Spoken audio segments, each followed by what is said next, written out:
La pièce sonore.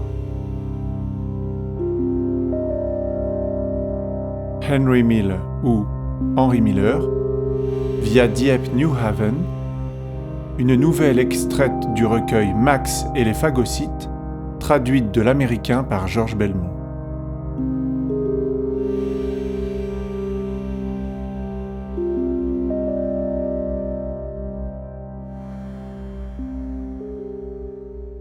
Le fait était que j'avais envie d'entendre parler anglais, du moins pour un bout de temps.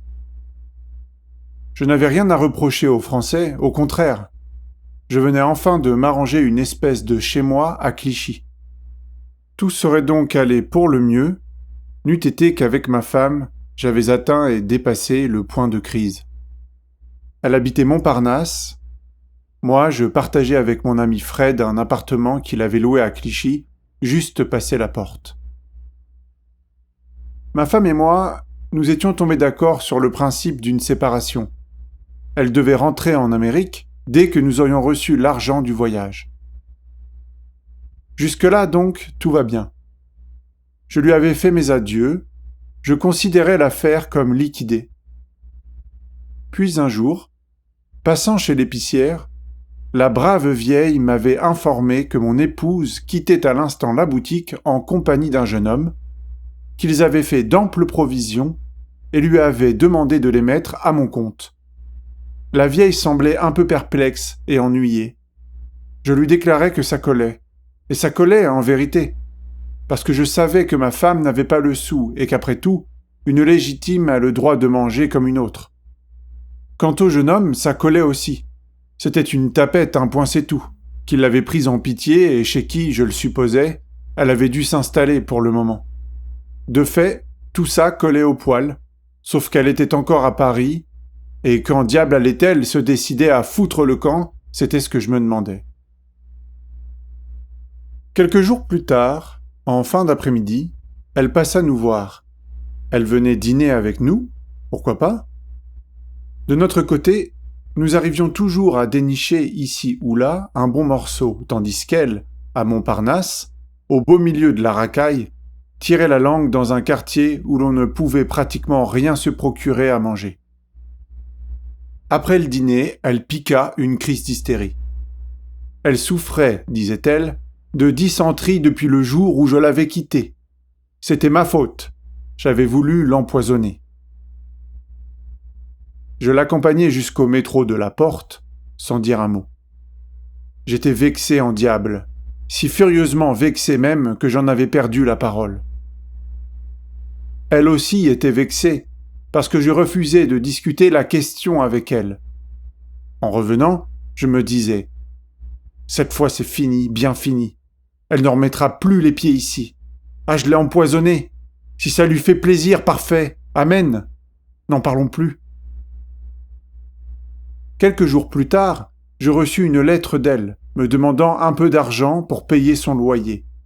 Apparemment, elle ne vivait pas avec la tapette, mais dans un hôtel borgne, derrière la gare Montparnasse. J'aurais été en peine de lui donner cet argent sur le moment. J'étais moi-même sans un sou. Je laissai donc s'écouler quelques jours avant de passer régler la note. Lorsqu'enfin je pus y aller, à la même heure où je trottinais bravement en direction de son hôtel, un pneumatique d'elle arrivait chez moi, m'avisant qu'il lui fallait l'argent à tout prix, sous peine d'être flanqué dehors. Si j'avais eu tant soit peu d'argent, jamais je ne l'aurais laissé à ces humiliations. Mais le fait était que, jusqu'à ce jour, je n'en avais pas. Quoi qu'il en fût, elle ne me crut pas. Et même si c'était vrai, me dit-elle, vous auriez pu vous débrouiller pour emprunter. Là, elle avait raison. Mais je n'ai jamais eu la science du tapage en gros. Ma vie durant, je n'avais tapé les gens que de petites sommes, 3 fois rien, ce qu'il faut de grain pour empêcher le poussin de crever de faim, et bien heureux encore si on me l'accordait. Elle avait l'air d'avoir oublié cela. Au fond, c'était assez naturel. Elle débordait d'amertume, blessée dans son amour-propre. Et je dois bien lui rendre cette justice qu'à ma place, elle se fût sans doute procuré cet argent. Quand il s'agissait de moi, elle se débrouillait toujours pour en trouver, pour elle, jamais. Vrai comme je dis, je devais l'admettre. Tout cela me travaillait et m'énervait pas mal. J'avais le sentiment de me conduire en dégoûtant. Plus j'y pensais, moins je me sentais de taille. Je finis même par lui suggérer de revenir vivre avec nous en attendant que l'argent de son retour fût arrivé. Mais de cela, naturellement, elle ne voulut pas entendre parler. Au fait, ce naturellement était-il si naturel que ça? J'étais si bougrement perplexe, humilié, dans une telle confusion que je finissais par ne plus savoir ce qui était naturel et ce qui ne l'était pas. Fric, fric, ma vie entière n'était qu'histoire de fric, histoire dont je ne pourrais jamais, dont je n'espérais jamais voir la fin.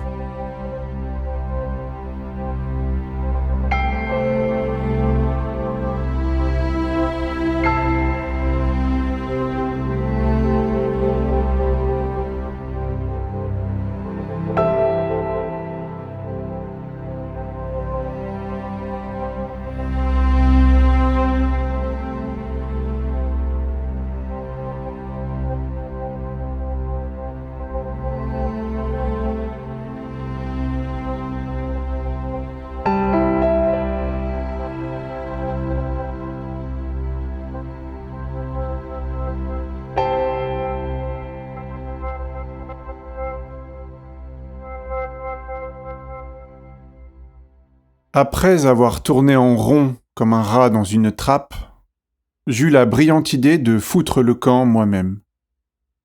Prendre la porte et fuir le problème, ça a toujours été le plus simple.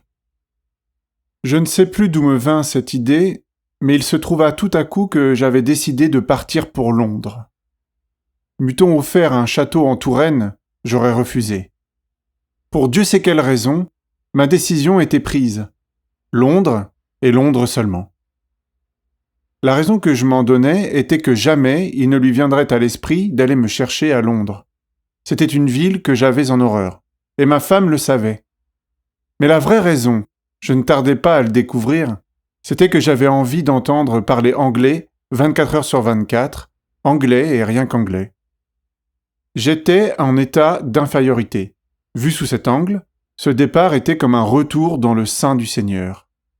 Parler anglais, l'entendre parler, c'était déjà ça de prix. Un effort, une usure de moins.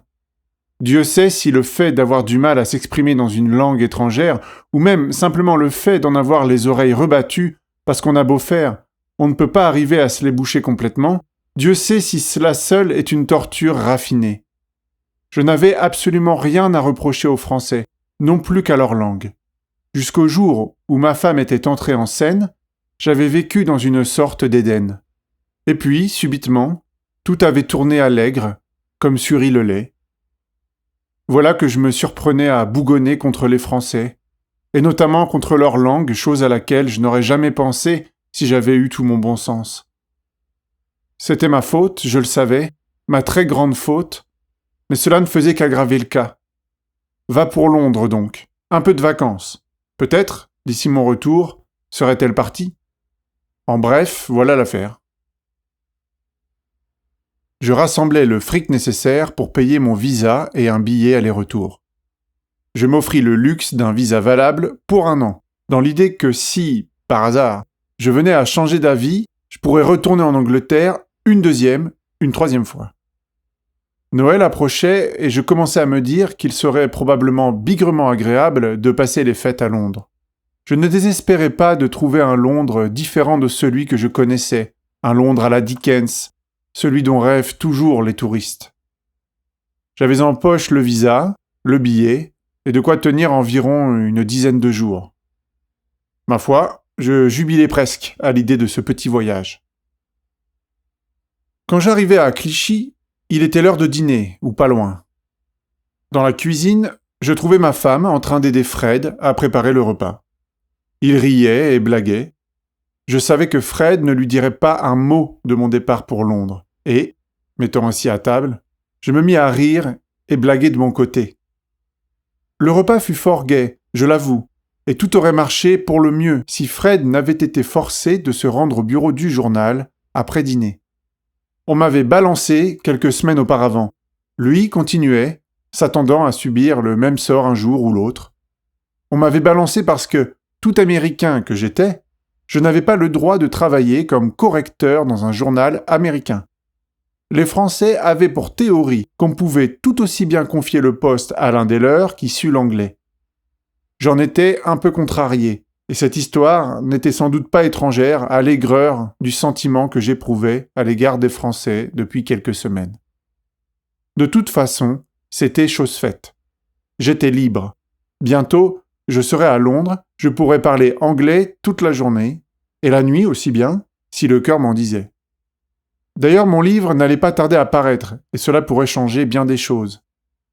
Tout bien considéré, la situation était loin d'être aussi sombre qu'il m'avait paru quelques jours auparavant.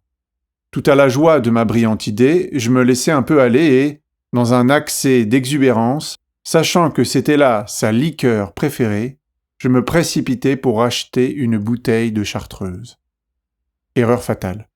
Elle commença par fondre comme cire littéralement, puis devint hystérique, puis se répandit en reproches. Tous deux assis autour de la table, j'imagine que nous avons dû, ce jour-là, remâcher pas mal de choses qu'il aurait mieux valu oublier.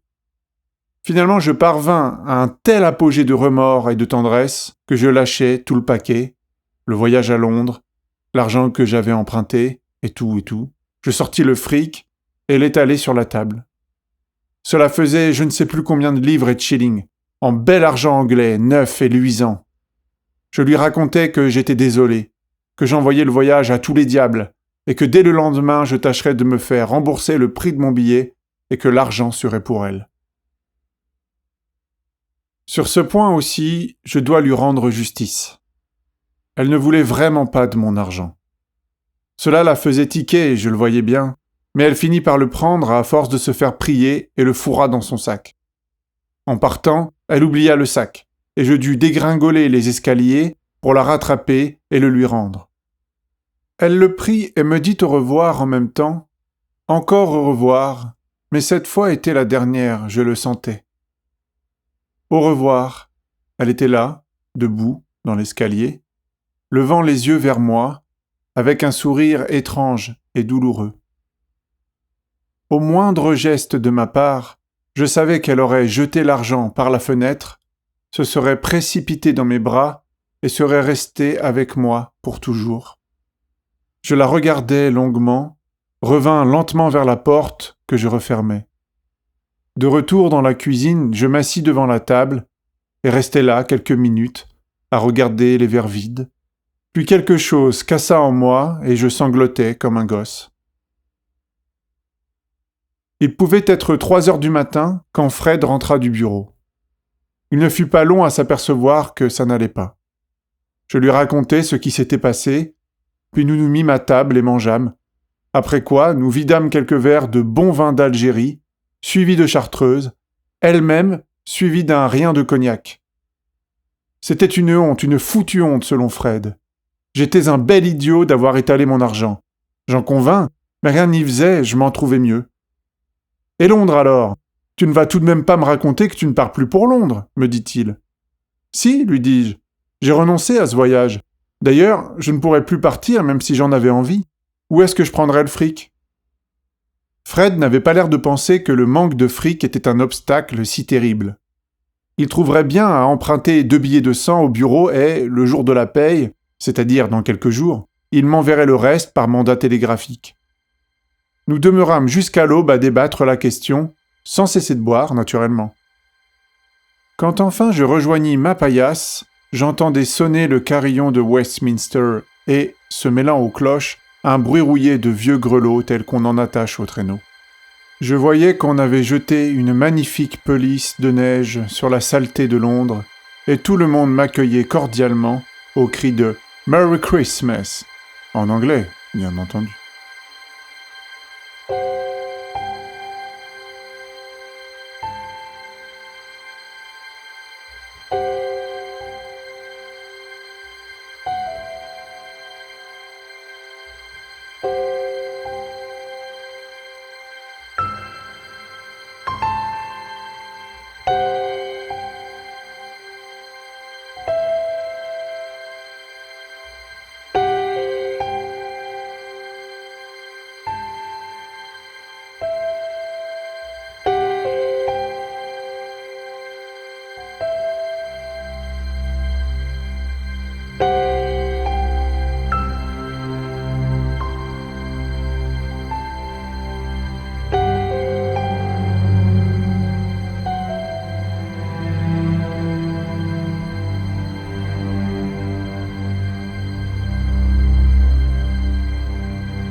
Je traversais la Manche de nuit.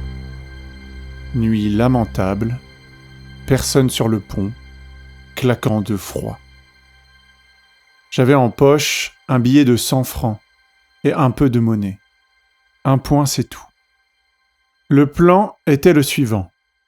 Sitôt installé à l'hôtel, j'enverrais un câble et Fred câblerait en retour un supplément de fric.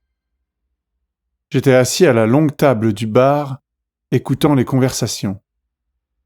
Mon principal souci était de chercher comment faire durer les 100 francs le plus longtemps possible, parce que plus j'y pensais, moins j'étais sûr que Fred pourrait trouver immédiatement le fric. Les bribes de conversation que j'attrapais avaient trait, elles aussi, à l'argent. L'argent. La même histoire partout et toujours. Apparemment, l'Angleterre, ce jour-là précisément, venait de payer ses dettes à l'Amérique, tout à fait malgré elle. Elle avait tenu parole, comme ils racontaient tous autour de moi. L'Angleterre tenait toujours parole, et vas-y tant et plus, jusqu'au moment où je crus que j'allais les étrangler avec leur bon Dieu d'honnêteté. J'avais nullement l'intention d'entamer le billet de 100 francs tant que ce n'était pas absolument nécessaire. Mais avec leurs histoires idiotes sur l'Angleterre et sa parole, et me sachant repérer comme Américain, je finis par devenir si nerveux que je commandai une bière et un sandwich jambon. Ce qui me valut d'établir le contact direct avec le steward. Il tenait à connaître mon avis sur la situation. Clairement, le sien était que nous autres, Américains, venions de jouer un tour de vache à l'Angleterre. Je lui en voulais de me tenir pour responsable de la situation, du simple fait que le hasard avait voulu que je fusse né en Amérique. Je lui déclarai donc que j'ignorais tout de cette histoire, qu'elle ne me regardait pas, et qui plus est, qu'il m'était totalement indifférent que l'Angleterre payât ou non ses dettes, ce qui ne fut pas tout à fait de son goût. Un homme doit s'intéresser aux affaires de son pays, quand bien même ce dernier serait-il dans son tort. C'était son avis. Je lui déclarai que je me fichais éperdument de l'Amérique comme des Américains, qu'il n'y avait pas un gramme de patriotisme en moi. À ce moment-là, un homme qui faisait les 100 pas non loin de la table s'arrêta pour m'écouter. J'eus le sentiment que c'était un espion ou un détective. Je la bouclai presque aussitôt et me tournai vers mon voisin, un jeune homme qui avait commandé de son côté une bière et un sandwich. Apparemment, il avait écouté mes discours en leur prêtant quelques attentions. Il voulait savoir d'où je venais, ce que j'allais faire en Angleterre. Je lui expliquai que j'y allais prendre des vacances, puis impulsivement lui demandai s'il pouvait me recommander un hôtel bon marché. Il me dit qu'il rentrait après une très longue absence et que de toute façon il connaissait très peu Londres, que durant ces quelques années il avait vécu en Australie. Il en était là quand survint le steward. Sur quoi le jeune homme s'interrompit pour lui demander s'il connaissait pas un bon petit hôtel pas cher à Londres. Le steward pria le chef garçon de venir et lui posa la même question. Dans le même instant, l'homme qui avait l'air d'un espion s'amena et s'arrêta une seconde pour écouter. Au sérieux avec lequel on débattait la question, je me rendis compte sur le champ que j'avais fait une faute. On ne pose jamais ce genre de questions à un steward ou à un chef garçon. Je sentais qu'on me regardait avec méfiance, qu'on passait mon portefeuille au rayon X. J'avalai ma bière d'un seul trait et, comme pour prouver que l'argent était le cadet de mes soucis, j'en demandai une autre, puis, me tournant vers le jeune homme, mon voisin, je lui demandai s'il ne me permettait pas de lui offrir un verre. Quand le steward revint avec les verres, nous étions au cœur des solitudes australiennes. Il essaya de me glisser un mot à propos d'un hôtel, mais je lui déclarai immédiatement de ne plus s'occuper de cela. Et j'ajoutais, pour plus de précision, « Simple question, sans autre importance », ce qui parut lui en boucher un coin. Il demeura planté quelques instants, ne sachant que faire, puis, tout à coup, emporté par un excès d'amitié spontanée, il bafouilla qu'il serait très heureux de m'offrir l'hospitalité chez lui, à New Haven, si cela m'était égal d'y passer la nuit. Je le remerciai chaleureusement et lui dis de ne plus s'en faire à ce propos, que de toute façon, je pousserais jusqu'à Londres. Ça n'est vraiment pas d'une telle importance, ajoutai-je. À peine avais-je dit ces mots, je compris que j'avais commis une autre faute. Malgré moi, j'avais donné en quelque sorte à la chose une importance excessive. Il restait encore un peu de temps à tuer.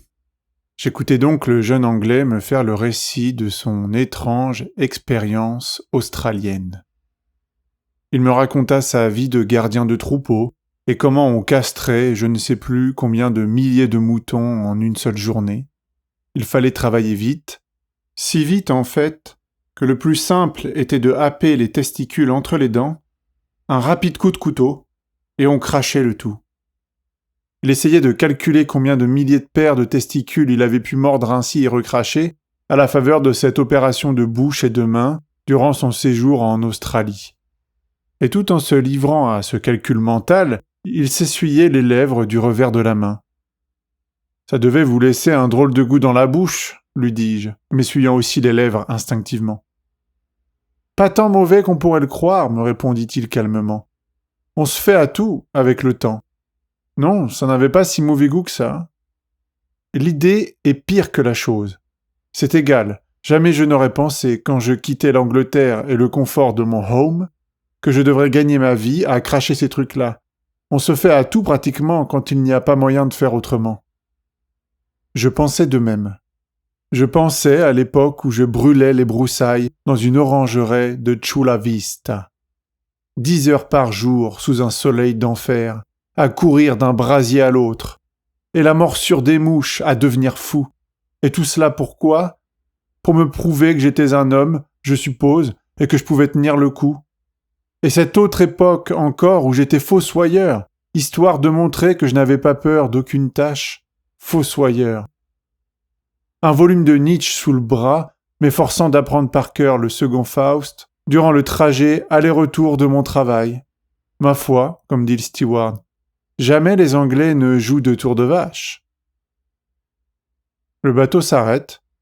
Un autre verre de bière pour noyer le goût des couilles de mouton et un bon petit pourboire aux garçons, à seule fin de prouver que les Américains aussi remboursent parfois leurs dettes. Dans l'enthousiasme général, je me retrouve seul derrière un énorme Anglais à casquette, à carreaux et en manteau géant. Débarquant en tout autre pays, cette casquette à carreaux serait ridicule, mais comme elle est chez elle ici, mon Anglais peut faire ce que bon lui semble, qui plus est, je ne suis pas loin de l'en admirer, tant il y puise un air d'importance et d'indépendance. Je commence à croire qu'après tout, ces gens ne sont pas si mal que ça. Sur le pont, ténèbres et bruine.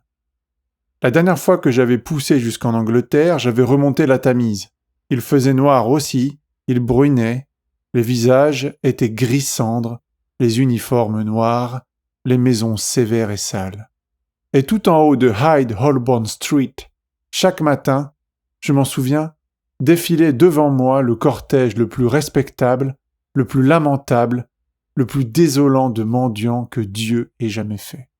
Mendiants gris et aqueux, en chapeau melon et jaquette, avec cet air absurde de respectabilité que les Anglais sont seuls à pouvoir prendre dans l'adversité. Et maintenant ils parlent, je les entends mieux et je suis forcé d'admettre que leur langue ne me plaît pas du tout. Huileuse, boueuse, servile, onctueuse. Je devine la ligne de démarcation des classes, la frontière des accents.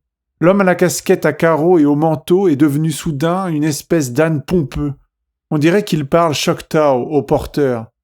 Les messieurs succèdent aux messieurs. Vous permettez, monsieur? Par où, monsieur? Bien, monsieur. Non, monsieur.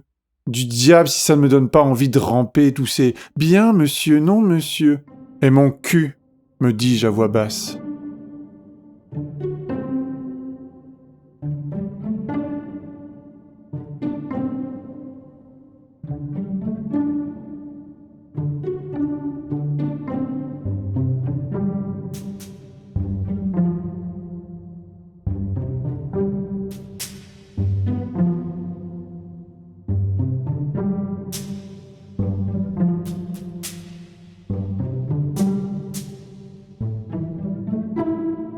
Au service de l'immigration. On fait la queue. J'attends mon tour. Les salauds de riches d'abord, naturellement. On avance au compte-gouttes. Ceux qui sont déjà passés montrent leurs bagages à la douane sur le quai. Les porteurs s'affairent, chargés comme des ânes, à ployer. Dans ma main, passeport, billets, fiche de bagages. J'arrive en face du type, je tends mon passeport. Il consulte l'énorme feuille blanche à côté de lui, trouve mon nom, le coche. « Combien de temps avez-vous l'intention de passer en Angleterre, monsieur Miller ?» Il tient dans sa main le passeport, comme s'il allait me le rendre. « Une semaine ou deux. »« Vous allez à Londres, n'est-ce pas ?»« Oui. »« À quel hôtel descendez-vous, monsieur Miller ?» La question me fait sourire. « Ma foi, je n'en sais rien, souriant toujours. Peut-être pourriez-vous m'en recommander un ? » « Avez-vous des amis à Londres, monsieur Miller ?»« Aucun. Qu'allez-vous faire exactement à Londres, si vous me permettez ? » « Ce que je vais faire, prendre un peu de vacances. » Sourire aux lèvres, toujours. « Vous avez sans doute l'argent nécessaire pour la durée de votre séjour en Angleterre ? » J'imagine que oui. Toujours nonchalant, toujours souriant, et me disant en moi-même « Tu parles d'une sinécure de se tirer de leurs questions en bluffant ainsi. »« Vous ne verrez pas d'inconvénient à me montrer votre argent, monsieur Miller ? » Assurément aucun. Et j'extirpe de mes profondes les débris de mon billet de 100 francs. Mes voisins rient. J'essaye de rire aussi, mais sans trop de succès. Quant à mon inquisiteur, il pousse un faible et bref gloussement, et me regardant droit dans les yeux, dit, mettant dans ses mots tout le sarcasme dont il est capable, « Vous ne comptiez pas faire un très long séjour à Londres avec ça, monsieur Miller, n'est-ce pas ?» Toujours ce « monsieur Miller » collé comme une étiquette à chaque phrase. Je commence à le détester, ce fils de pute. En outre, ça commence à devenir gênant. Écoutez, toujours aimable et nonchalant en apparence, je n'ai pas l'intention de passer mes vacances avec ça. Sitôt descendu à l'hôtel, je dois télégraphier. J'ai quitté Paris en hâte et il coupe court. Puis je lui donnai le nom de ma banque à Paris. Il désirait vivement le connaître. Je n'ai pas de compte en banque, dois-je avouer. Très mauvaise impression, je m'en rends compte aussitôt. Je sens grandir autour de moi l'hostilité générale. Ceux qui tenaient leurs valises les posent, comme s'ils savaient en avoir pour un bout de temps. Le passeport que le type gardait jusqu'alors dans sa main, comme un petit testament, il le pose sur le comptoir, devant lui, et l'y tient appliqué du bout extrême des doigts, comme une écrasante pièce à conviction. « D'où comptiez-vous recevoir cet argent, monsieur Miller ?» me demande-t-il d'un ton plus exquis que jamais. « Mais d'un de mes amis, l'homme qui habite avec moi à Paris. A-t-il un compte en banque ? Non, mais il travaille. À la Chicago Tribune. Et selon vous, il doit faire parvenir l'argent nécessaire à vos vacances. Ce n'est pas une opinion, c'est une certitude, répondis-je aigrement. Ce que je vous raconte n'est pas une histoire à dormir debout. Je vous ai dit que j'étais parti brusquement. En partant, il était entendu qu'il me ferait parvenir l'argent dès mon arrivée à Londres. D'ailleurs, il s'agit de mon argent, non du sien. Vous lui avez confié votre argent plutôt que de le confier à une banque alors, monsieur Mill. Ma foi, commençant à perdre patience, il ne s'agit pas d'une si grosse somme d'argent, vous savez. Et puis tout cela n'a pas de sens. Si vous ne me croyez pas, je suis prêt à rester ici pendant que vous enverrez un télégramme pour vérifier mes dires. Minute, monsieur Mill. Vous dites que vous vivez ensemble, tous deux, à l'hôtel ou en appartement? En appartement. Et l'appartement est à votre nom? Non, au sien. C'est-à-dire, il est à nous deux, mais à son nom parce qu'il est français et que c'est bien plus simple. C'est lui qui a la garde de votre argent? Non, pas toujours. Comprenez-moi, je suis parti dans des circonstances qui n'étaient pas très ordinaires. Minute, monsieur Miller. Et le voilà qui me fait signe de sortir de la file. En même temps, il appelle un de ses assistants et lui tend mon passeport. L'autre le prend et disparaît derrière un paravent un peu plus loin. Pour moi, je reste là, planté, à regarder passer les autres. Vous pourriez aller faire examiner vos bagages pendant ce temps. Sa voix me parvient comme à travers une transe. Je vais au hangar où j'ouvre mes bagages. Le train nous attend. Il a tout d'un attelage de chiens esquimaux tirant sur la laisse. La locomotive lâche des jets de fumée et de vapeur. Pour finir, je reviens prendre place devant mon interlocuteur. Les quelques passagers qui restent subissent leur interrogatoire à toute vitesse. C'est au tour du grand type mince de sortir de derrière le paravent et de s'amener, mon passeport à la main. Il a l'air d'avoir décidé d'avance que je suis un malfaiteur. « Vous êtes citoyen américain, monsieur Miller ?» « De toute évidence. » J'ai compris que celui-là n'aurait pas de pitié. Il n'y a pas un brin de bienveillance en lui. Depuis combien de temps vivez-vous en France ? 2 ou 3 ans, j'imagine. La date est là. Vous n'avez qu'à regarder vous-même. Et pourquoi ?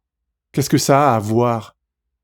Vous aviez l'intention de passer plusieurs mois en Angleterre, n'est-il pas vrai ? Pas le moins du monde. Je ne comptais pas y passer plus de 7 à 10 jours. Mais à présent, et vous avez demandé un visa pour 1 an, quand votre séjour devrait être d'1 semaine. J'ai aussi pris un billet aller-retour, pour ne rien vous cacher. Il est toujours possible de jeter le coupon de retour, la bouche en coin malignement. Bien sûr, si on est idiot. Je ne saisis pas. Et d'ailleurs, pour tout dire, j'en ai assez de ces fariboles. Je passerai la nuit à New Haven, et je prendrai le prochain bateau qui rentre. Je ne suis pas forcé de passer mes vacances en Angleterre. Doucement, Monsieur Miller. Je crois qu'il nous faut aller un peu plus au fond de cette histoire. Sur quoi j'entendis le sifflet du chef de gare. Tout le monde était monté, le train partait. Je pensais à ma malle que j'avais enregistrée pour Londres. Elle contenait presque tous mes manuscrits avec ma machine à écrire. Du propre, me dis-je. Et tout cela à cause de cette monnaie de singe que j'avais étalée sur le comptoir. Le petit gros au masque imperturbablement exquis nous avait rejoints maintenant. Il avait l'air de vouloir s'en payer une pinte. Le train était parti, je l'entendais rouler au loin, je me résignais à subir leur inquisition. Et de me dire dans mon fort intérieur, maintenant que tu es baisé, reste à voir combien de temps ils vont s'amuser à prolonger l'agonie. Cependant, je commençais par réclamer mon passeport. S'ils voulaient me cuisiner encore, d'accord. Que faire à cette heure de la nuit ? Avant de faire un tour dans New Haven, je pouvais me payer le luxe d'écouter jusqu'au bout la musique. À ma grande stupeur, le grand type mince refusa de me rendre mon passeport. Cela m'enragea. J'exigeais d'eux qu'ils me disent s'il n'y avait pas de consulat américain à proximité. « Écoutez, dis-je, vous êtes libre de penser ce qu'il vous plaît, mais ce passeport m'appartient, je veux que vous me le rendiez. » « Il ne sert à rien de vous énerver, Monsieur Miller. On vous rendra votre passeport avant que vous ne partiez, mais j'aimerais d'abord vous poser quelques questions. Vous êtes marié apparemment. Votre femme vit-elle avec vous, avec votre ami et vous, ou bien est-elle en Amérique ? Je ne vois pas très bien en quoi ceci vous regarde, dis-je. Mais puisque vous avez levé ce lièvre, je vais vous faire une confidence. La raison pour laquelle je suis parti en important si peu d'argent, c'est que j'ai laissé l'argent de mon voyage à ma femme avant de quitter Paris. Nous sommes en instance de séparation. Elle doit rentrer en Amérique dans quelques jours. Je lui ai fait cadeau de cet argent parce qu'elle est fauchée. Puis-je vous demander à combien s'élevait la somme ? Vous me posez tant de sacrées questions sans en avoir le droit que je vois pas pourquoi vous me poseriez pas celle-là pendant que vous y êtes. Je lui ai donné environ 60 livres pour tout vous dire. Attendez, peut-être ai-je encore la fiche de change dans mon portefeuille. Et je fis le geste de tirer mon portefeuille pour y chercher la fiche en question. C'était un geste plutôt inconsidéré, ne trouvez-vous pas, que de donner tout cet argent à votre femme et de venir en Angleterre sans un sou, pour ainsi dire ? Je lui retournai un sourire aigre. Mon brave homme, j'ai essayé de vous expliquer que je ne venais pas en Angleterre ès-qualité de mendiant. Si vous m'aviez permis d'aller à Londres et de câbler qu'on m'envoie de l'argent, tout se serait arrangé. J'imagine que c'est perdre son temps que de vous répéter cela, mais faites un effort pour comprendre, voulez-vous ? Je suis écrivain. Mes actes sont des impulsions. Je n'ai pas de compte en banque et je ne tire pas de plan des années à l'avance. Quand l'envie me prend de faire quelque chose, je le fais. Pour une raison que j'ignore, vous avez l'air de croire que l'envie m'a pris de venir en Angleterre afin de... Franchement, j'ignore ce que diable vous pouvez bien avoir dans le crâne. Je voulais venir en Angleterre pour entendre parler anglais, c'est tout. Comprenez-vous ? Et en partie aussi pour échapper à ma femme. Est-ce clair ? Plutôt, dit le grand type mince. Vous voulez semer votre femme et la laisser à la charge de l'assistance. Comment pouvez-vous savoir si elle ne vous suivra pas ici ? Et comment assumerez-vous sa charge en Angleterre sans un sou ? J'avais l'impression de parler à un mur en pierre. À quoi bon répéter ma petite histoire ? Écoutez, dis-je, personnellement, je me moque de ce qui peut lui arriver. Si l'assistance doit la prendre à sa charge, c'est son affaire, non la mienne. Vous dites que vous travaillez pour la Chicago Tribune? Je n'ai jamais rien dit de tel. J'ai dit que mon ami, l'homme qui devait m'envoyer de l'argent, lui, travaille à la Chicago Tribune. Vous n'avez donc jamais travaillé pour ce journal? Si, à un moment, mais plus maintenant. Ils m'ont saqué il y a quelques semaines. Il saisit la balle au bond. Ah ah! Mais alors, vous voyez bien que vous avez travaillé pour ce journal à Paris. Je viens de vous le dire. Et pourquoi cette question? Monsieur Mill, pouvez-vous me montrer votre carte d'identité? Car je suppose que vous devez avoir une carte d'identité, puisque, selon vous, vous vivez à Paris. Je sortis ma carte. Tous deux se penchèrent, l'examinant minutieusement. C'est une carte de non-travailleur. Cependant, vous travaillez pour la Chicago Tribune, en qualité de correcteur. Comment expliquez-vous cela, monsieur Mill? Non, je suppose que je ne pourrai jamais vous faire comprendre cela. Je suppose qu'il est vain d'essayer de vous faire comprendre que je suis citoyen américain, que la Chicago Tribune est un journal américain et que par conséquent... Je m'excuse de cette question, mais pourquoi vous a-t-on renvoyé de ce journal? C'est là précisément que je voulais en venir. Voyez-vous, les fonctionnaires français, les ronds de cuir de là-bas, ont apparemment la même façon de voir que vous. Peut-être m'aurait-on gardé à la Chicago Tribune s'il ne s'était pas aussi trouvé que je suis un très mauvais correcteur. Voilà exactement pourquoi l'on m'a saqué, si vous voulez savoir. Vous avez l'air d'en être plutôt fier. Ma foi, oui. Ça paraît être une preuve d'intelligence. Mais, ayant perdu votre place à la Tribune, vous avez pensé que vous viendrez vous reposer un peu en Angleterre. Et vous vous êtes muni d'un visa pour 1 an et d'un billet aller-retour. Et puis aussi, je voulais entendre parler anglais et échapper à ma femme, ajoutai-je. Sur quoi, le petit type à face de lune prit la parole.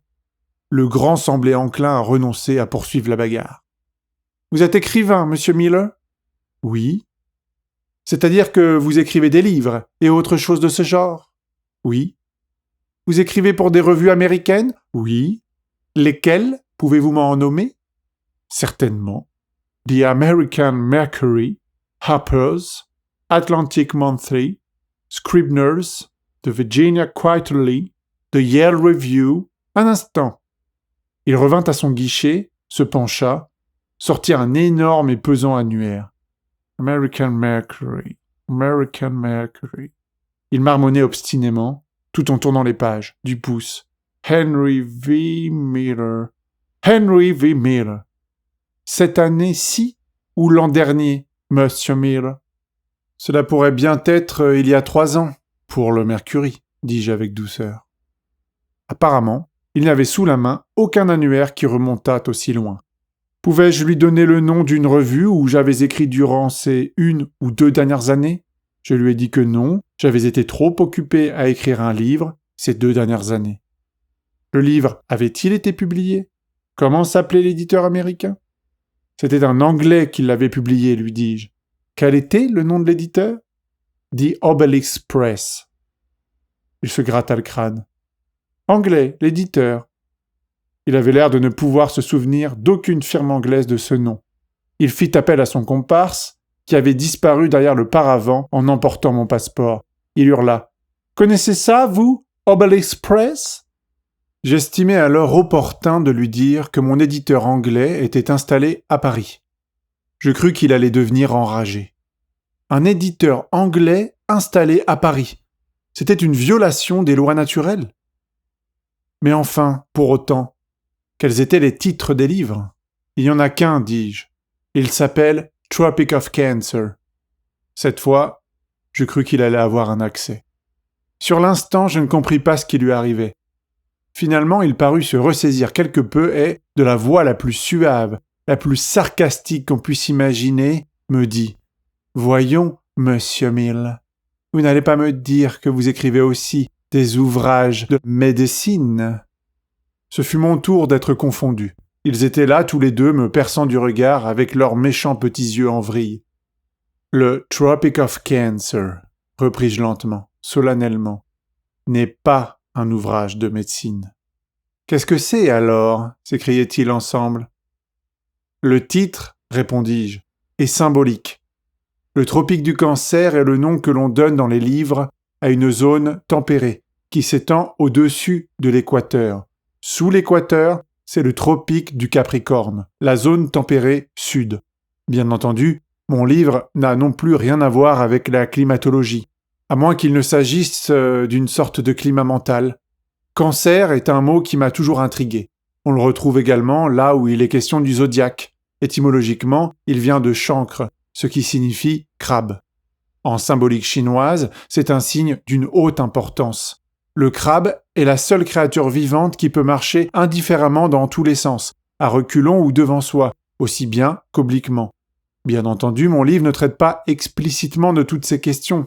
C'est un roman, ou mieux un document autobiographique. Si j'avais ma malle sous la main, j'aurais pu vous en montrer un exemplaire, je crois qu'il vous intéresserait. Soit dit en passant, la raison pour laquelle on l'a publié à Paris, c'est qu'il est trop obscène pour voir le jour en Angleterre ou en Amérique. Il y est un peu trop question de chancre, je ne sais pas si vous me suivez. Ces derniers mots mirent le point final à la discussion. Le grand type mince rangea sa serviette, mit son chapeau, son pardessus, et attendit impatiemment que le petit bonhomme fût prêt. Je redemandai mon passeport. Le grand type mince plongea derrière le paravent et me le rapporta. Je l'ouvris. Énorme et noir, un X barrait mon visa. Cela mit le comble à ma rage. C'était comme une marque noire d'infamie sur ma réputation. « Où est-ce qu'on peut passer la nuit dans ce bled ?» demandai-je, mettant dans ce mot tout le mépris et le venin dont j'étais capable. « Le policeman n'y pourvoira », me répondit le gros, avec un sourire de côté et me tournant le dos. Là-dessus, je vois un géant vêtu de noir, face de cadavre et casque énorme, surgir à ma rencontre des lointaines ténèbres d'un recoin. « Qu'est-ce à dire ?» hurlai-je. « Vous m'arrêtez maintenant ?»« Non, non, monsieur Mill, je n'irai pas jusque-là. Ce policeman s'occupera de vous loger pour la nuit et, demain matin, vous conduira à bord du bateau pour Dieppe. » Et s'en va.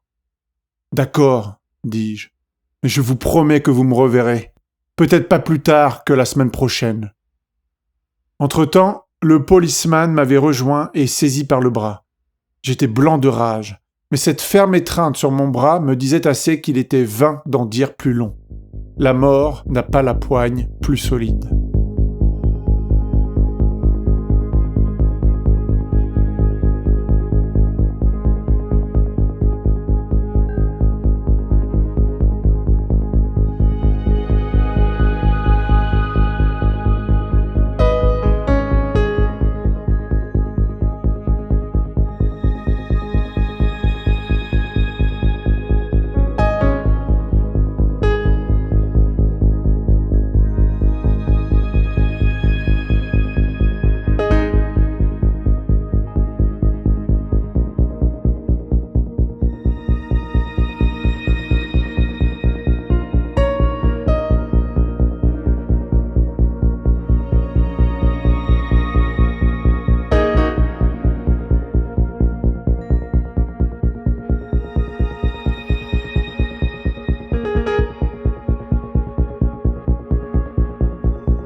Pendant que nous nous dirigions vers la porte, j'expliquais très calmement au policeman que ma malle était partie pour Londres et qu'elle contenait tous mes manuscrits avec des tas d'autres choses. « On peut toujours arranger ça, monsieur Miller, » me dit-il. Sa voix était paisible, basse, régulière. Vous n'avez qu'à venir avec moi. Et de mettre le cap sur le bureau de télégraphe. Je lui donnai le fric nécessaire et il m'assura, de sa voix paisible et sans heurts, que le matin même je rentrerais en possession de mon bien, le matin même avant toute chose. Au ton de sa voix, je compris que c'était un homme de parole. Je ne sais pourquoi, instantanément il m'inspira le respect. Ce qui ne m'empêchait pas de souhaiter qu'il me lâchât le bras. Après tout, merde, je n'étais pas un criminel. À supposer même que l'envie me prit de mettre les bouts. Où aurais-je pu aller? Pas moyen de sauter dans la mer, ou quoi? Mais il ne servait à rien de l'entreprendre, cet homme était aux ordres.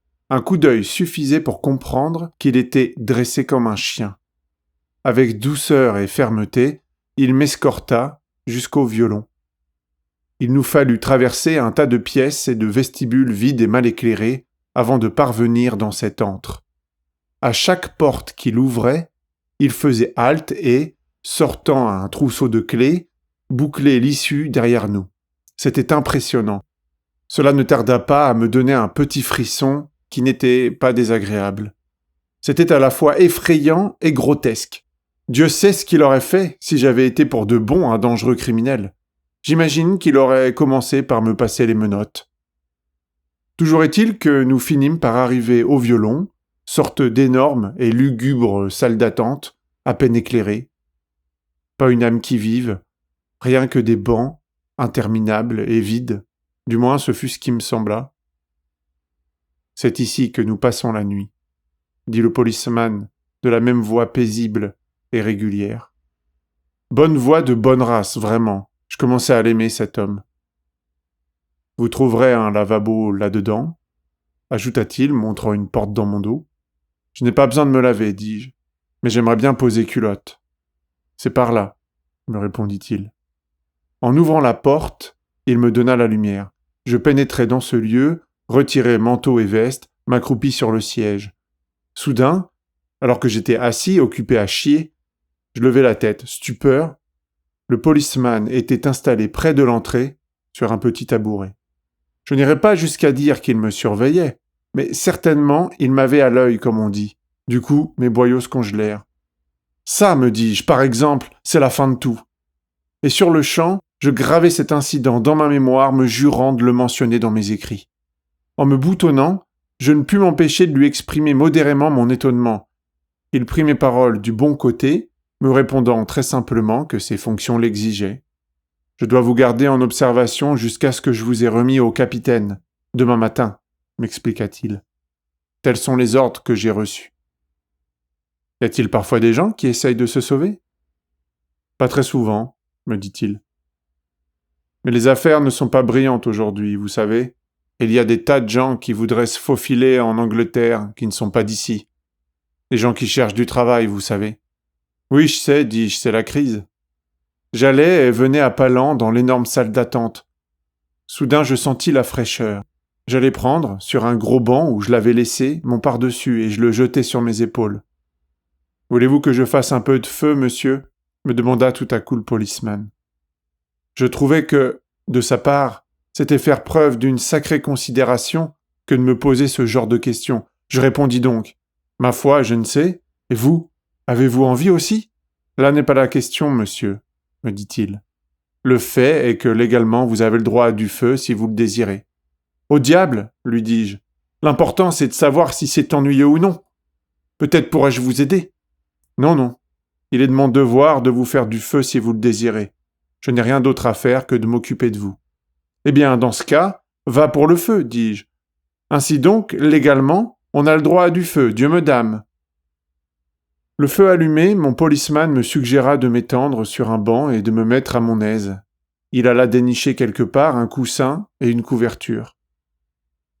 Et me voilà étendu, contemplant le feu et songeant comme étranger ce monde, après tout. Je veux dire, combien d'une part on vous malmène pour, d'autre part, vous dorloter comme un bébé. Et tout cela est porté en due place sur le même registre, figure dans des colonnes comme droit et avoir sur un livre de compte. Le comptable qui inscrit les entrées et que nul ne voit, c'est le gouvernement, et le policeman n'est rien qu'une sorte de tampon buvard humain qui sèche l'encre. S'il vous arrive de recevoir un coup de pied au cul ou d'avaler de force une couple de dents, ce sera gratis et n'entre pas en ligne de compte.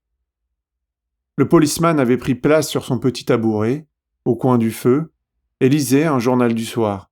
Il alla s'asseoir et lire un brin, me déclara-t-il, en attendant que je m'endorme. Il me dit ça gentiment, en bon voisin, sans malice, sans sarcasme. C'était une autre graine que les 2 chameaux que je venais de quitter, incontestablement. Un moment, je le regardai lire son journal. Puis je me mis à lui parler, d'homme à homme, c'est-à-dire pas comme s'il était le policeman et moi le prisonnier. Il ne manquait pas d'intelligence ni de sensibilité. En fait, il me faisait penser de façon très frappante à un beau lévrier, pur sang, bonne race en tout cas. tandis que mes deux autres faces de paix, qui, eux aussi, remplissaient leurs devoirs envers le gouvernement, n'étaient qu'une paire impressionnante de fumiers et de sadiques, de bas méchants et serviles salopards qui jouissaient en faisant leur sale boulot pour le compte du gouvernement. Je suis certain que s'il était arrivé à ce policeman de tuer quelqu'un dans l'exercice de ses fonctions, on le lui eût pardonné sans peine. Mais cette paire de maquereaux, pouah, de dégoût je crachais dans le feu. J'étais curieux de savoir si mon policeman se laissait jamais aller sérieusement à lire. À ma grande surprise, il m'avoua avoir lu Shaw, Bullock et Chesterton, et un peu Somerset Maugham. Of Human Bondage, à son sens, était un grand livre. J'étais de cet avis et je marquais mentalement un point de plus en faveur du policeman. « Et vous écrivez, vous aussi ?» me dit-il très doucement, presque timidement, me sembla-t-il. « Un petit peu, » dis-je, avec réserve. Et puis tout à coup, bafouillant, bégayant, je me mis à lui raconter ce qu'était Tropic of Cancer. Je lui parlais des rues et des cafés. Je lui dis comment j'avais voulu mettre tout ça dans mon livre et que j'ignorais si j'avais réussi ou non. « Mais c'est une œuvre humaine, » dis-je, me levant de mon banc et m'approchant tout près de lui. « Et je vais vous dire quelque chose, sergent. Vous me frappez comme étant très humain, vous aussi. Je suis ravi d'avoir passé cette soirée avec vous, et je veux que vous sachiez tout le respect, toute l'admiration que j'ai pour vous. Si vous ne pensez pas que ce soit manque de pudeur de ma part, eh bien, j'aimerais vous envoyer un exemplaire de mon livre quand je serai de retour à Paris. » Il inscrivit sur mon carnet son nom et son adresse, et me déclara qu'il se ferait un grand plaisir de lire mon livre. « Vous êtes un homme très intéressant, » me dit-il. « Et je suis désolé que nous ayons dû faire connaissance en de si pénibles circonstances. »« Bon, n'en parlons plus, » rétorquai-je. « Et maintenant, que diriez-vous d'un petit somme, hein ?»« Ma foi, » me dit-il, « vous pouvez vous étendre à l'aise sur ce banc. Moi, je m'en vais somnoler un peu sur ce tabouret. »« À propos, » ajouta-t-il, « voulez-vous que je vous commande un petit déjeuner demain matin ?»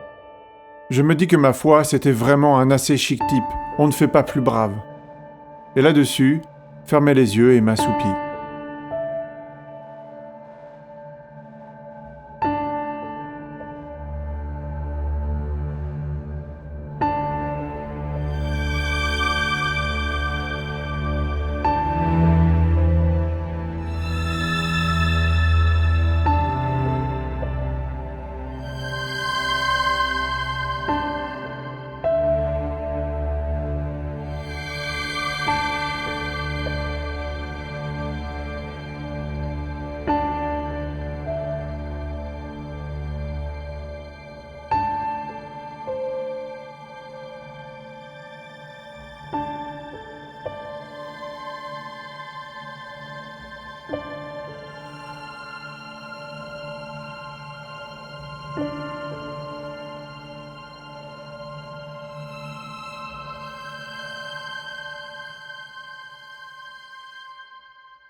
Le matin venu, le policeman me conduisit à bord et me remit au capitaine.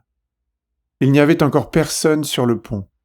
Je saluai de la main le policeman, puis, debout à la proue, je regardai longuement, un bon coup, l'Angleterre. C'était un de ces matins calmes, paisibles, ciel clair et mouette dans le vent. Toujours, lorsque je regarde de la mer l'Angleterre, je demeure frappé par la douceur, la paix, la somnolence du paysage. L'Angleterre descend si gentiment dans la mer que c'en est presque touchant. Tout a un air si tranquille de civilisation. Je demeurai là, regardant New Haven, les yeux pleins de larmes. Je me demandais où le steward pouvait bien demeurer, s'il était levé, en train de prendre son petit déjeuner ou de bricoler dans son jardin. En Angleterre, chacun doit avoir son jardin. Il ne saurait en être autrement. Ça se sent immédiatement. Tel quel, on aurait pu rêver plus belle journée, et l'Angleterre n'aurait pu se montrer sous un jour plus aimable, plus attrayant qu'en ce moment-là. Je me souvins du policeman. Comme il allait bien avec ce paysage. Je veux qu'il sache, si jamais il lui arrive de lire ces lignes, Combien je regrette, considérant sa gentillesse et sa délicatesse, d'avoir été contraint de me déculotter devant lui. S'il avait pu me venir à l'idée qu'il allait s'asseoir là sur son tabouret et me guigner du coin de l'œil, je me serais retenu jusqu'à ce que nous soyons en mer. Je veux qu'il sache cela. Quant à ma paire de chameaux, je tiens à les prévenir ici que, si jamais je viens à les rencontrer encore dans ma vie, je leur crache dans l'œil, et puisse la malédiction de Job peser sur eux pour le reste de leur vie. Puissent-ils connaître les affres de la mort et crever en terre étrangère. L'un des plus beaux matins que je n'ai jamais vus. Le petit village de New Haven blotti dans ses falaises de craie blanche, limite de la terre, où la civilisation glisse doucement dans la mer. Longtemps je demeurai là, perdu dans ma rêverie, tout envahi de paix profonde. En de tels instants, il semble que tout ce qui peut vous arriver est pour le mieux. Debout donc, ainsi, calme et paisible, j'en vins à penser à notre New Haven à nous, dans le Connecticut, où j'étais allé un jour rendre visite à un type qui était en prison. Un type qui avait travaillé pour moi comme garçon de course, et nous étions devenus amis. Puis un jour, dans une crise de jalousie, il avait tiré sur sa femme et ensuite sur lui-même. Par bonheur, ils s'étaient remis tous les deux. Après son transfert de l'hôpital à la prison, j'étais allé le voir. Nous avions eu une longue conversation à travers un grillage en acier. En sortant de la prison, j'avais soudain remarqué comme il faisait beau dehors et, cédant à mon premier mouvement, j'étais allé jusqu'à une plage proche me tremper dans l'eau. L'une des journées les plus étranges que j'ai passées au bord de l'océan. Lorsque mes pieds quittèrent le plongeoir, j'eus l'impression que je prenais congé de ce monde pour l'éternité. Je n'essayais pas de me noyer, mais je me fichais éperdument qu'un accident pût m'arriver. C'était merveilleux, cette impression de plonger en laissant le monde derrière soi. Le monde et toute cette crotte humaine que nous glorifions du nom de civilisation. Quoi qu'il en soit, en revenant à la nage, il me parut que je regardais le monde avec des yeux neufs. Tout était différent. Les gens avaient l'air curieusement séparés, détachés, assis alentour comme des phoques se séchant au soleil. Ce que j'essaye d'exprimer, c'est qu'ils avaient l'air totalement dénués de signification. Ils faisaient partie du paysage, un point c'est tout. Au même titre que le roc et les arbres et les vaches dans les prés. Comment ils avaient pu revêtir une telle et colossale importance en ce monde, c'était un mystère pour moi. Ils m'apparaissaient de toute évidence distinctement comme autant d'objets naturels, d'animaux ou de plantes. Je sentis ce jour-là que je pourrais commettre le plus abominable des crimes en toute clarté d'esprit et de conscience. Un crime gratuit. Oui, c'était bien ça que je ressentais, profondément. Tuer un innocent gratuitement. Dès que le bateau piqua du nez en direction de Dieppe, ma pensée se mit à changer de tournure. Jamais je n'étais sorti de France jusqu'alors, et voici que je revenais, frappé de disgrâce, avec sur mon visa cette marque noire. Qu'allaient dire les Français? Peut-être allaient-ils me cuisiner à leur tour? Quelles étaient mes occupations en France? Comment est-ce que je gagnais ma vie? Est-ce que je n'ôtais pas le pain de la bouche des travailleurs français? Étais-je susceptible de tomber à la charge de l'État? Je fus pris tout à coup de panique. Et s'ils allaient refuser de me laisser rentrer à Paris? S'ils allaient me transférer à bord d'un autre bateau et me réexpédier en Amérique? Une trouille terrible me saisit. L'Amérique? Être réexpédié à New York et laissé choir dans un coin comme un chargement de pommes pourries? Non, si jamais on essayait de me jouer ce tour, je sauterais par-dessus bord. L'idée de retourner en Amérique m'était intolérable. C'était Paris que je voulais revoir. Plus jamais je me plaindrais de mon sort. Peu importait si je devais finir mes jours à Paris dans la peau d'un mendiant. Mieux valait être mendiant à Paris que millionnaire à New York. Je me mis à répéter un discours magnifique, en français, que j'adressais aux fonctionnaires. Si minutieux, si mélodramatique, ce discours, que la traversée de la Manche passa comme un rêve. Je m'essayais à conjuguer un verbe au subjonctif quand la terre montra soudain le nez, en même temps que les passagers s'entassaient contre le bastingage. « L'heure est venue, me dis-je. Courage, mon petit vieux, et ouvre la cage au subjonctif. » Instinctivement, je me tins à l'écart des autres, comme pour ne pas les contaminer. Je ne savais pas au juste ce que serait la procédure au débarquer, si j'allais trouver un agent chargé de m'accueillir, ou si un type allait me sauter dessus à l'abordage dans l'instant où je poserais le pied sur la passerelle. Tout se passa plus simplement que je ne l'anticipais dans mon anxiété. Le bateau entrait à quai quand le capitaine s'avança et, m'empoignant par le bras tout comme l'avait fait le policeman, me conduisit au bastingage, bien en vue de la terre. Lorsqu'il eut attiré l'attention de l'homme qu'il cherchait des yeux sur le quai, il leva très haut la main gauche, l'index pointé vers le ciel, puis me montra du geste. C'était comme s'il eût dit « Et un chou, une tête de bétail, une !» J'étais plus stupéfait que honteux. C'était si direct, si logique aussi, qu'il était bien difficile d'en faire une histoire. Après tout, je me trouvais sur un bateau, ce bateau accostait, j'étais le type qu'on cherchait, et à quoi bon câbler, à quoi bon téléphoner quand tout ce qu'on a à faire c'est de lever le bras et de pointer le doigt ainsi? Pouvait-on trouver rien de plus simple et de moins coûteux? Quand il me fut possible d'observer l'homme aux mains duquel on me remettait, tout mon courage m'abandonna. C'était une espèce d'énorme brute, avec une paire d'énormes barreaux noirs en guise de moustache et un non moins énorme melon qui lui écrasait à moitié les oreilles, lesquelles il avait grosses et appétissantes. Même à distance, ses mains avaient l'air d'énormes jambons. Et lui aussi était tout de noir vêtu. Les dieux m'étaient évidemment contraires. En descendant la passerelle, je m'efforçais désespérément de me rappeler certains fragments du discours que j'étais encore en train de répéter quelques instants auparavant. Pas moyen de me souvenir de la moindre phrase. Tout ce que je pouvais me rappeler, et je le ressassais sans fin, c'était « Oui, monsieur, je suis un Américain. Mais je ne suis pas un mendiant, je vous jure, monsieur, je ne suis pas un mendiant. » « Votre passeport, s'il vous plaît. »« Oui, monsieur. » Je savais que mon destin était de dire « Oui, monsieur » à n'en plus finir. Chaque fois que je sortais ces deux mots, je m'insultais intérieurement pour les avoir prononcés. Mais qu'y faire? Quelle est la première chose qu'on vous tambourine dans le crâne quand vous arrivez en France? Oui, monsieur. Non, monsieur. On se sent d'abord comme un hanneton. Et puis on finit par en prendre l'habitude et par le dire inconsciemment. Et si le type d'en face oublie de s'en servir, ça se remarque et on lui garde un chien de sa chienne. Si jamais il vous arrive une histoire, quelle est la première chose qui vous vient aux lèvres? Oui, monsieur, qu'on dit, comme ferait un vieux bouc. Quoi qu'il en soit, je n'eus pas à le dire plus d'une ou deux fois parce que, tel le policeman, mon bougre était du type silencieux. Toute sa fonction consistait, comme j'eus le bonheur de le découvrir, à m'escorter jusqu'au bureau d'un autre fonctionnaire qui me redemanda mon passeport et ma carte d'identité.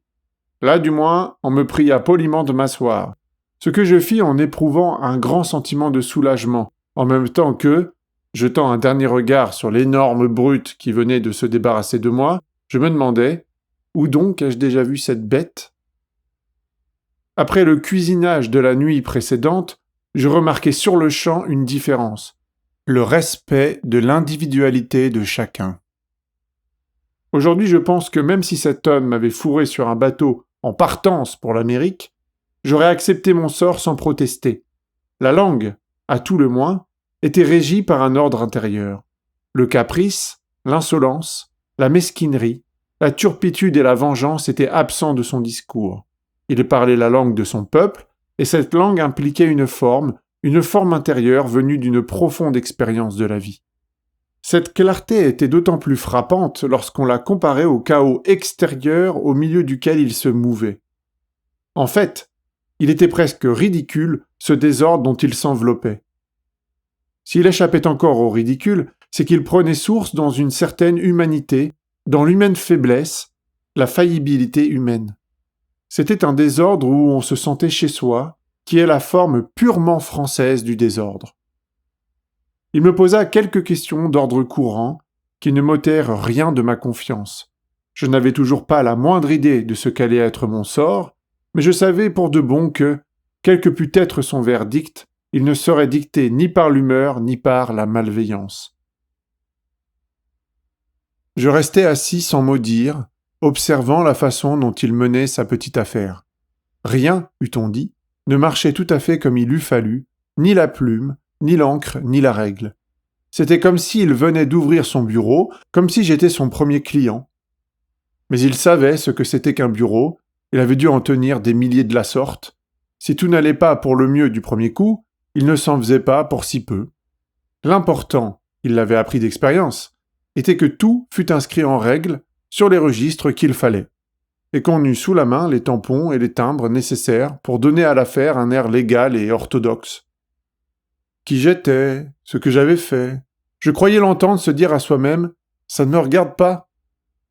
Les seules questions qu'il m'avait posées, c'était « date et lieu de naissance ? Domicile à Paris ?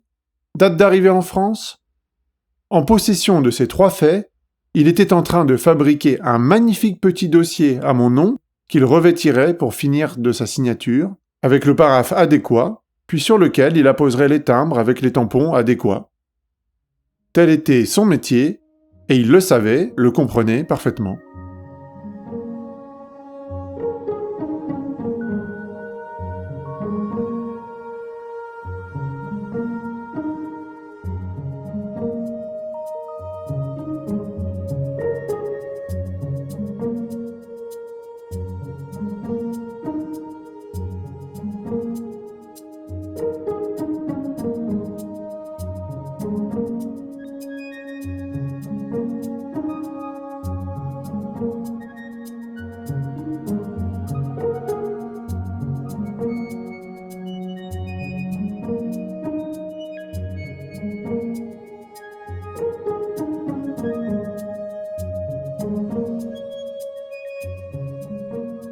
Il lui fallut un bon bout de temps pour accomplir sa tâche, je dois le reconnaître. Mais désormais le temps travaillait pour moi. Je serais volontiers resté jusqu'au lendemain matin à le regarder tranquillement s'il eût été besoin. J'avais le sentiment que cet homme s'employait dans mon intérêt comme dans l'intérêt du peuple de France, et que nos intérêts ne faisaient qu'un parce que, de toute évidence, nous étions l'un et l'autre intelligents et raisonnables, et pourquoi diable l'un de nous eût-il voulu attirer des ennuis à l'autre ? J'imagine que c'était un de ces hommes dont les Français disent qu'ils sont quelconques, ce qui n'a rien à voir avec le monsieur personne des Anglais, ou de l'Amérique aussi bien. En France, monsieur quiconque, ou monsieur tout le monde, forme une espèce bien à part. Non, un quelconque, en France, n'est pas un rien du tout. C'est un homme comme un autre, mais qui a derrière soi une histoire, une tradition, la vie d'une race, autant de choses qui lui donnent plus de prix que n'en ont les soi-disant messieurs quelqu'un des autres pays. Comme ce petit type qui travaillait patiemment à établir mon dossier, ces hommes sont souvent misérablement vêtus. Ils s'effranchent sur le bord, si je puis dire. Parfois même, je l'admets, ils ne sont pas non plus très propres. Mais ils savent ce que veut dire se mêler de ses affaires, et c'est énorme. Ainsi que je le disais, il prit un bon bout de temps pour transcrire tel ou tel détail d'un registre sur un autre.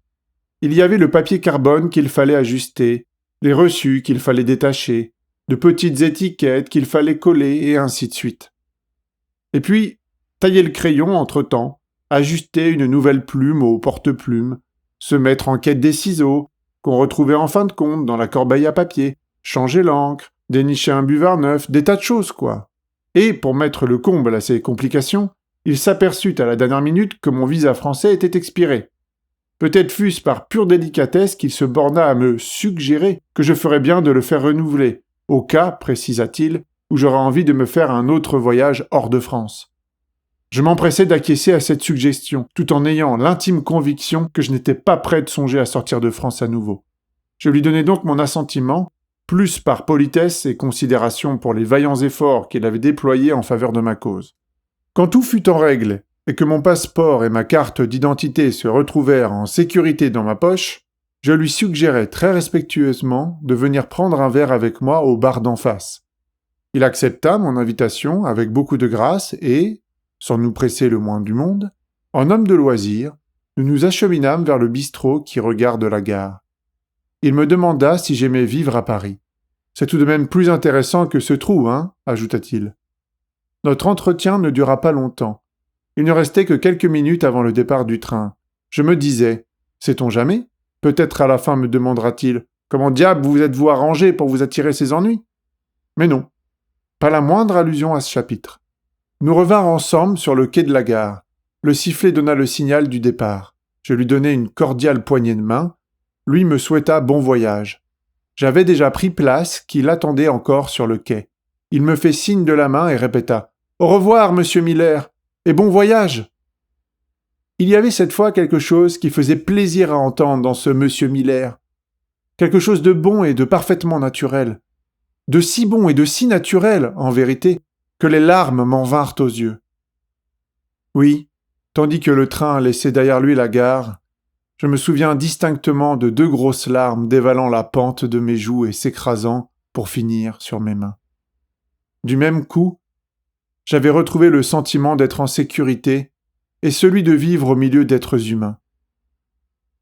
Le « bon voyage » tintait joyeusement dans mes oreilles. « Bon voyage, bon voyage !» Il bruinait doucement sur le pays picard, et cette bruine donnait à la noirceur des toits de chaume un air hospitalier et à l'herbe une verdeur profonde. De temps à autre, dans un virage, un bout de mer se montrait, aussitôt englouti par la houle des dunes et des sables, puis des fermes, des prairies, des ruisseaux. Toute une campagne paisible et silencieuse, où chacun se mêle de ses propres affaires. Je me sentis tout à coup si bougrement heureux que j'eus envie de me lever et de crier ou de chanter. Mais je ne pus trouver rien d'autre dans ma tête que « bon voyage !» Que de sens dans ces mots. Toute notre vie durant, nous nous trimballons çà et là, marmonnant cette phrase, qui est un don qui vient de France. Mais le faisons-nous jamais, ce bon voyage? Nous rendons-nous jamais compte que le simple fait d'aller au bistrot, chez l'épicier du coin, est un voyage dont nous risquons de ne jamais revenir? Si nous avions en nous, profondément, ce sentiment que chaque fois que nous nous embarquons hors de chez nous, nous levons l'ancre pour un grand voyage, est-ce que notre façon de voir la vie ne serait pas quelque peu différente? Pendant que nous sommes occupés à faire notre petit tour au coin de la rue, ou à Dieppe, à New Haven, au diable sait où, la Terre elle aussi fait son petit tour, personne ne sait où, pas même les astronomes. Mais tous tant que nous sommes, que notre petit seau nous mène au coin de la rue ou en Chine, tous, nous sommes embarqués pour le grand voyage en compagnie de notre mère la Terre, et la Terre navigue avec le Soleil, et avec le Soleil naviguent les autres planètes, Mars, Mercure, Vénus, Neptune, Jupiter, Saturne, Uranus. Tout le firmament navigue et, dans ce trimballement, si vous n'allez pas posant un tas de questions idiotes, vous vous apercevrez que partir en voyage n'est ni plus ni moins qu'une idée qu'on se fait, qu'il n'est rien dans la vie qui ne soit voyage, voyage au sein du grand voyage, et que la mort n'est pas le dernier voyage mais le début d'un autre voyage dont personne ne connaît le pourquoi ni la fin, mais bon voyage quand même. J'avais envie de me lever et de chanter ce thème en ut mineur. L'univers tout entier m'apparaissait comme un réseau serré de pistes de tout genre, certaines profondément enfuies et invisibles comme les orbites planétaires, et dans ce brouillard géant de va-et-vient glissant, dans ce paysage fantomatique d'un royaume à l'autre, je voyais toutes choses, inanimées ou animées, se saluer l'une l'autre, le hanneton faisant signe au hanneton, et les astres aux astres, l'homme à l'homme, et Dieu lui-même à Dieu. Tous à bord pour le grand trek vers nulle part, mais bon voyage quand même. Depuis l'osmose jusque et y compris le cataclysme, rien qu'un vaste et silencieux et perpétuel mouvement. Demeurer tapi au cœur de cette énorme folie mouvante, naviguer avec la terre si titubante soit-elle, se joindre aux hannetons, aux astres, aux dieux, aux hommes, ça c'est ce qu'on appelle voyager. Et là-bas, dehors, dans les plaines spatiales de nos navigations, où nous laissons nos invisibles traces, quel est cet écho que j'entends, cet écho d'un sarcasme lointain, cette voix minuscule et gluante, anémique, incrédule, qui me demande en anglais « Voyons, monsieur Miller, vous n'allez pas me dire que vous écrivez aussi des ouvrages de médecine ?» Si, pardieu, maintenant je peux le dire, en toute conscience. Si, monsieur personne de New Haven. Si, j'écris aussi des livres de médecine, de merveilleux ouvrages de médecine. qui guérissent de toutes les maladies du temps et de l'espace. En fait, en ce moment même, je suis en train d'écrire sur le papier le nom du seul, du plus grand purgatif qui soit pour la conscience humaine. Le sens du voyage. Et dans l'instant précis où je croyais voir l'idiot de New Haven tendre l'oreille pour mieux m'entendre, une ombre énorme et menaçante se dressa devant lui, l'oblitérant complètement. Dans l'instant précis où j'allais me dire « Où diable ai-je déjà vu cette tête ?» la révélation descendit en moi comme la foudre. Le type de Dieppe, le type à la moustache, cette tête que j'avais déjà rencontrée quelque part, je la reconnaissais à présent. C'était la tête de Max Swain. C'était lui le grand méchant loup et Charlot, Samson Agonistes. C'est tout, simplement je voulais que ce fût tiré au clair dans mon esprit. Et bon voyage à tout le monde.